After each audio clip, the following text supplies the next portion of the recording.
Hello, I'm Mark Naneman. This is Power Stuff. Today we're going to talk about summing an array of numbers and getting some other statistics like average and standard deviation in Power Automate with a low-code instant plugin. So here I am in SharePoint, and I've got this list, a simple list just called sales. Each one has a title, and then there's a random amount. And I use another flow to generate this data set. It's got somewhere between 10 and 20,000 records in it. I've got this flow here that just ran, and what it does is it gets the items off that SharePoint list. We have a select that pulls just the dollar amount column, so we make a simple array with just dollar amounts, no key value pairing or mapping. It's just dollar amount, dollar amount, dollar amount, dollar amount. And then here we call an unbound action, and we select in there our instant plugin that we're going to make here in a minute. And we pass in the array of amounts into it. And then the perform an unbound action, after it calls our plugin, returns the sum. So we got a sum right here. We've got an average. We have the length of the array. So this time on this run, it had a little over 17,000 records. And here we've got the standard deviation and also the variance. And if you notice, that ran in 5 seconds. And over here, I've got a child flow that calculates the mode of the data set. So it finds the numbers that occur the most frequently in the data set. And the reason that's separate is, if you notice, this takes a long time to run on a large data set. And so if I try and do that in my plugin, we'll see that there is a time limit on your plugin. There's a hard limit of 2 minutes. And they recommend that it completes in 2 seconds as their recommendation by Microsoft. So since the mode calculation takes longer, I do it with a child flow. And so the flow is what's calculating the mode. We don't use an instant plugin for that because it takes a long time for a large data set. If you've got in my experience playing around with this, between 1,000 and 2,000 items in your array, that can be handled in an instant plugin for calculating mode. But the process takes about the same amount of time in a flow as it does in an instant plugin. So I just use a child flow to do it, since a child flow can run asynchronously and can take, as long as we allow it to take to calculate the mode. And here we see the output of that child flow, and we got the mode of 1.65. We also get an array return that shows all of the modes, because the frequency we see here was 2 for the 1.65, but then the next value is 44.74, and that also had a frequency of 2, and there are a few others. So you can get an array of modes returned in addition to the smallest mode.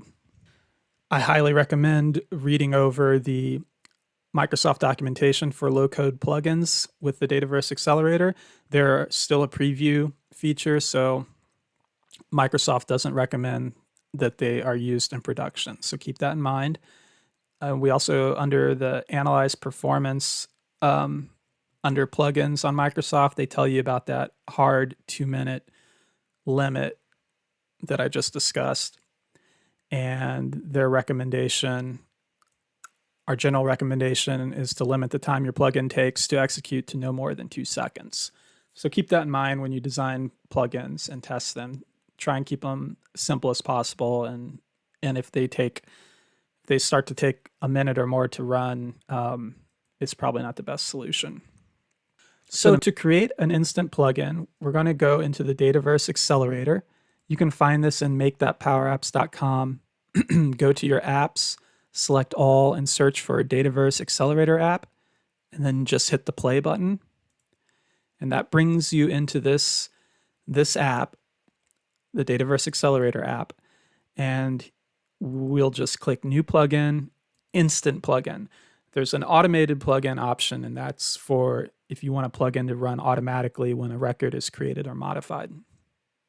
An instant plugin can be called like an action in Power Automate or elsewhere. So the first thing is to give your plugin a name. So I'll say number set statistics. and we need to give it an input parameter. And our input is going to be an array of numbers, a simple array with no key value pairs. But there isn't an option for that under data type. We can do an entity collection, but that's a Dataverse entity. So the best thing we can do is a string. So we can take a long string as an input. So we'll call this numbers, or we could call it number set. And then for output, we just we need to make our outputs before we start editing the expression. So let's just think of our outputs. We want to output the sum, and we will pick float for that. That allows us to do numbers that have decimal points. And then we also want to do the average. I'll just call it AVG. That will also be a float. We can do standard dev. That'll be a float. We can do variance. That's a float. I don't know why it wasn't taking variance. We can do max.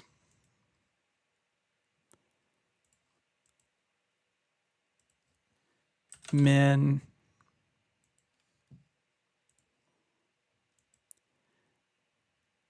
We could also do a count or length, whatever you want to call it, and that will be an integer. So these are our outputs. Well, one thing before we start writing the code, it's a best practice to save your instant plugin to a solution. So you can go down to the solution selector and find a solution. I'm going to choose My Math Plugins. When you do that, it will give your plugin a name with the prefix that's used in your solution for your author of this publisher of the solution. And that's helpful for finding this plugin when you're trying to call it in Power Automate. So keep just take a note of the name down here, because that is going to be used to use this in Power Automate. Well, now we can get down to the fun stuff where we actually write this expression. And we write this like we would write an expression in Power Apps and a Canvas app. And I find if your expression gets too complicated or gets sort of complicated, I find it, for me personally, I like to edit this expression in Power Apps. So I open up a Power App, a Canvas app, and I work with it there, because the suggestions work a little faster over there. And then also you can hit that format text button and make your code pretty.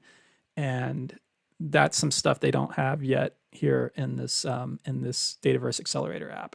But for this video, we'll just go ahead and write it straight here in this editor. So I'm going to start with a with function. And you see what I mean? It's still like, well, you'll see as I go along, it takes a little bit for for everything to catch up and process. So we'll do a with, and we start a with these curly brackets, and that's where we store some data in line. And I'm going to call the first property array. And what this is going to do, this is going to store an actual collection or an array that we create from the string input above, right here, called number set. And the way I do that is I'm going to first say parse JSON,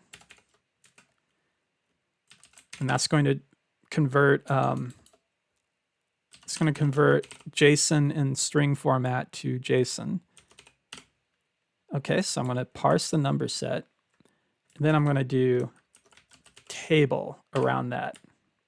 I'm working from the inside out just to help explain it better. So we do table on parse JSON of our input string. Now we need to do a comma here. So we've got that stored in line.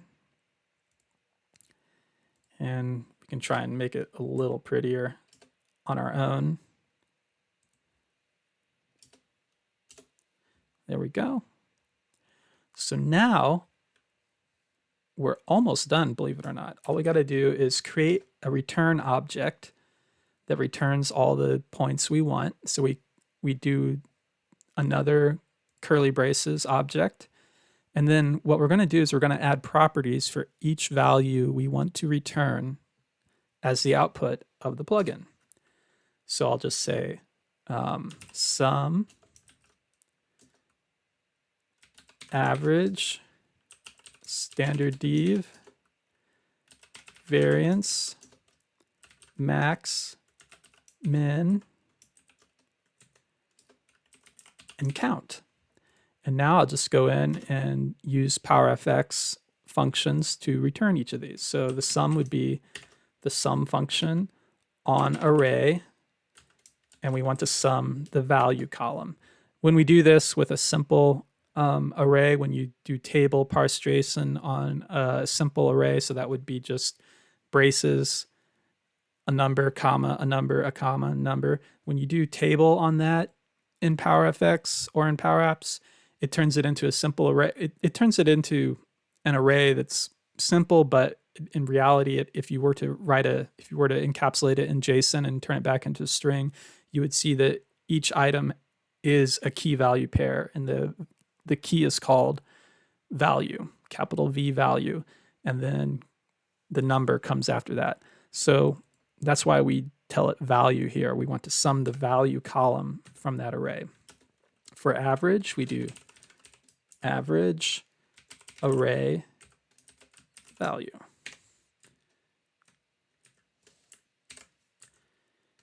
And we have to put a comma. Standard deviation is going to be stdevp, and then the same thing, array comma value. Variance is going to be varp, same thing.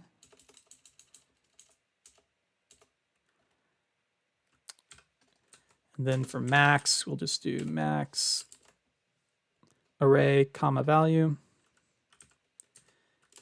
Min, same thing. And then count, we will do, we could do a regular count, or we could do count rows. Let's see. So like I said, it takes a little while for the checker or whatever the analysis engine to figure out whether or not you made a mistake.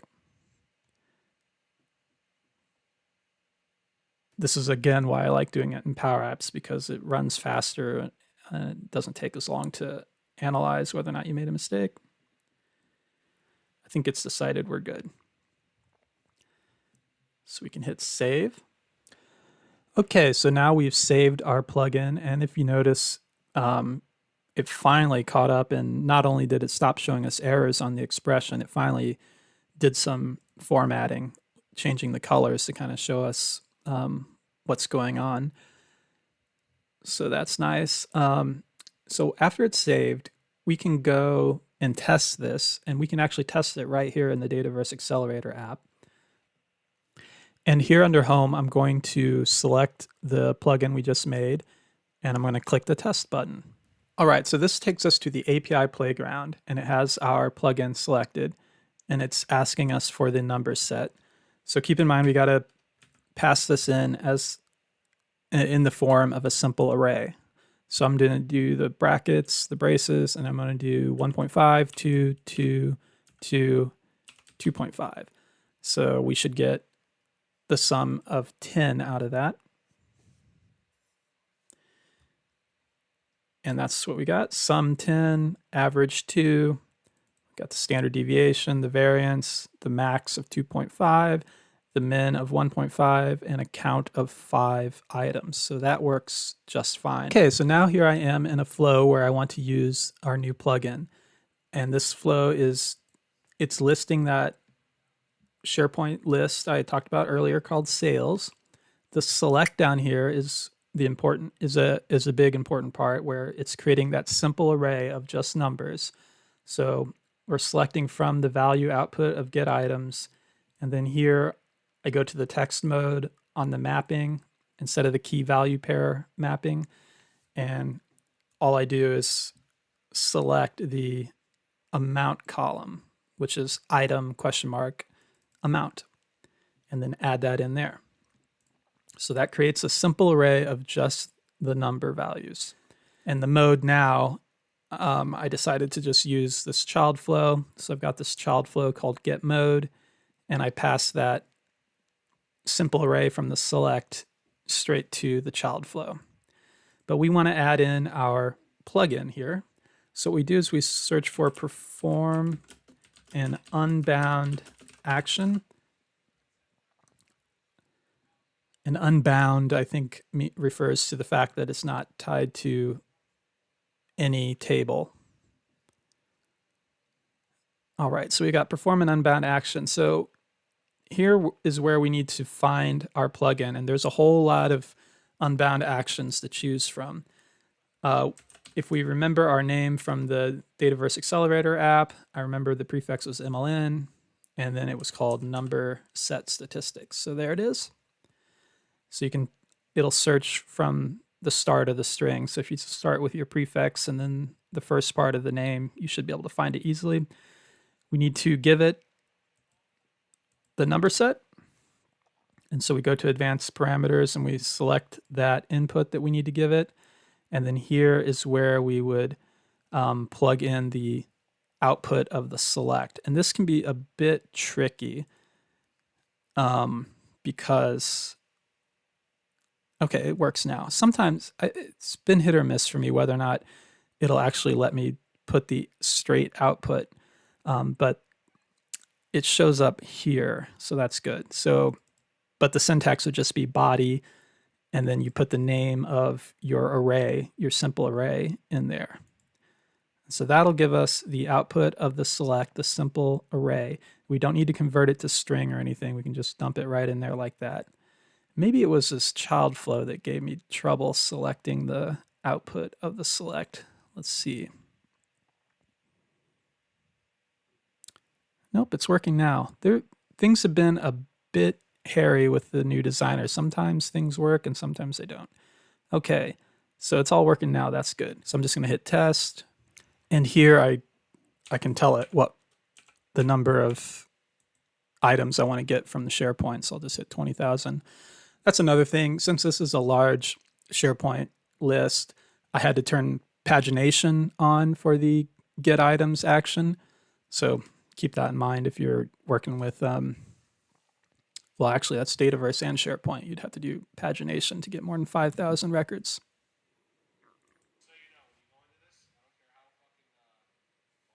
All right, and we see that our instant plugin ran more or less instantly, 3 seconds. The mode calculation is going to take between 1 and 2 minutes. But here we've got our sum, quite a large number. We've got our average. We have our standard deviation. We have our variance. The maximum was 9,999. The min was 1.37, and we had a count of 17,343 items. And I'll quickly show you how I calculate the mode with a child flow. So I've got this child flow called get mode, and we have an input. It's a text input, but when you pass that array to it, for some reason it's smart enough to like keep it as a JSON when it's processed here. So I don't even need to I don't need to put JSON function around the input from the trigger. I can just put the numbers input straight into the select action and it works. And then for my mapping, I do a float on each item. And next I make another select, another array, which I call my reference string. And what I'm doing here is I'm basically converting each item. I'm putting each item inside carets. It could be anything. The reason I'm doing this is to calculate the frequency of each number in the set. I want to split the set by that number. But you know, if you think about if one of the numbers was just 1, if I were to take the whole set, convert it to a string, split by 1, well, 1's going to show up in a lot of different places. So this is kind of a way to split discretely by the exact number. And so I put each exact number inside of carets. So that makes an array of each of the numbers, but they're strings inside of carets. And then I join that into a long string with a join action. I call this my reference string. And I'm not even putting a comma or anything. I'm just joining it with a blank. And now here I have another select, which I call add frequency column. And this one I'm mapping with properties. So I've got a property called value, and that's just the current item, the current float value. And then I have another column called frequency. So in this expression, what I'm doing is I'll start from the inside. So what I'm doing is I'm splitting the reference string we made above, and I'm splitting it by the current number inside of carets, just like we did above.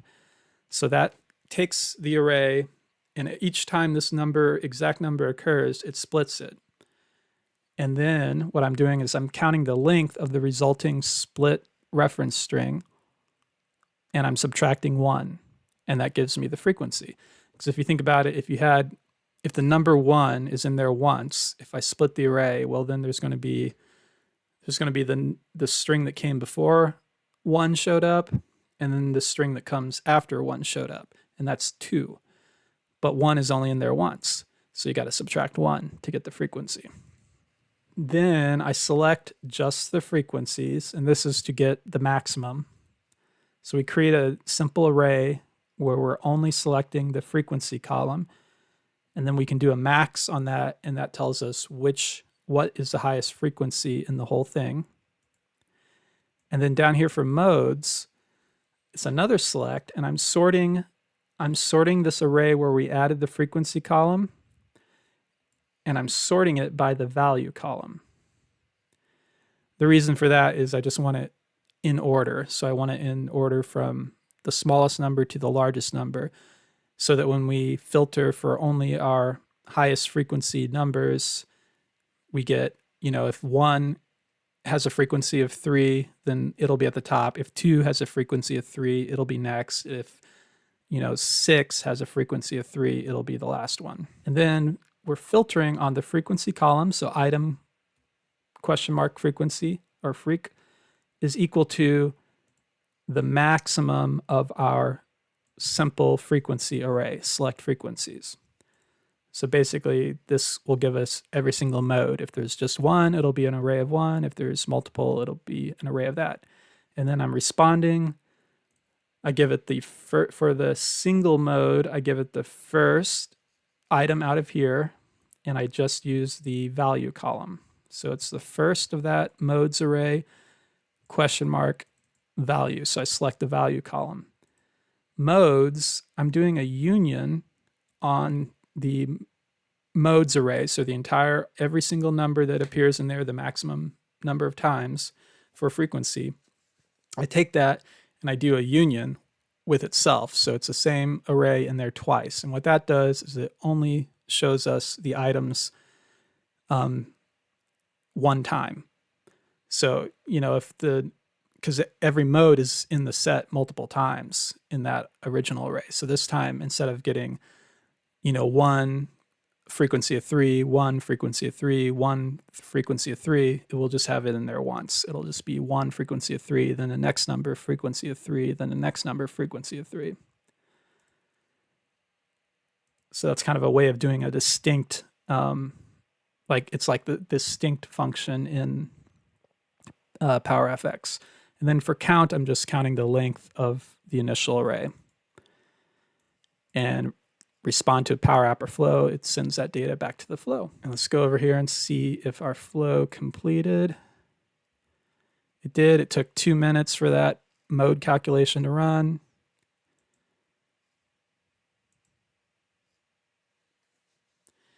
And it turns out our mode was 1.65, frequency of 2. Looks like the next one was 44.74, frequency of 2, and it goes on for a bit. We had several numbers in there twice. All right, well, there you have it. That's how you can create and use an instant low-code plugin in the Dataverse Accelerator app to find the sum, the average, standard deviation, the variance, etc. of a set of numbers from a Power Automate flow. Thanks so much for watching. If you found the video helpful, give me a like, subscribe, share it around, leave a comment. Let me know if there's anything else you would like to see me demonstrate in Power Apps or Power Automate or anything in the Power Platform. Thanks so much for watching.